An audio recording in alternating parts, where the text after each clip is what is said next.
मुंबई महानगरपालिकेने नुकताच दादर परिसरातील कबूतरखाना बंद केला होता, तो आता पुन्हा सुरू करण्यासाठी हालचाली सुरू झाल्यात। मुख्यमंत्री देवेंद्र फडणवीस यांनी देखील तशा सूचना दिल्या आहेत। मात्र अद्याप या कबूतरखान्यावर ताडपत्री पाहायला मिळते।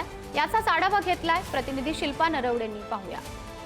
उच्च न्यायालयाने दिलेल्या आदेशानुसार मुंबई महानगरपालिकेने मुंबई शहरातील असलेला दादरचा जो प्रसिद्ध कबूतरखाना आहे त्यावर कारवाई केली होती आणि या कबूतरखान्याला ताडपत्रीने देखील बंदिस्त करण्यात आलेला आहे। आपण जर पाहिलं तर दादरचा जो हा कबूतरखाना आहे तो प्रसिद्ध कबूतरखाना आहे। इथे अनेक कबूतर हे वास्तव्यास असतात।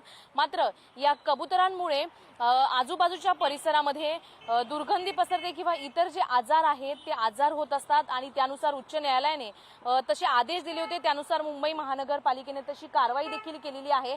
तशा प्रकारच्या सूचनांचे फलक देखील मुंबई महानगरपालिकेच्या वतीने लावण्यात आलेले आहे। सर्व नागरिकांना सूचित करण्यात आलेलं आहे या ठिकाणी पशुपक्ष्यांना खाद्यपदार्थ टाकण्यास सक्त मनाई आहे असा देखील बॅनर लावलेला आहे आणि जो कोणी खाद्यपदार्थ टाकेल त्याच्यावर दंडात्मक कारवाई देखील करणार असल्याचं मुंबई महानगरपालिकेने सांगितले। देवेंद्र फडणवीसांच्या आदेशानंतर आता मुंबई शहरातील हा दादरचा जो कबूतरखाना आहे त्यावर जी ही ताडपत्री टाकलेली आहे ती हटविण्यात येणार का हे पाहणं महत्त्वाचं ठरेल। आता मुंबई महानगरपालिका जो हा कबूतरखाना आहे त्यावरील ताडपत्री नेमकी कधी हटवते हे पाहणं देखील महत्त्वाचं असेल आणि हा कबूतरखाना आता किती दिवस सुरू राहणार हे देखील महत्त्वाचं आहे।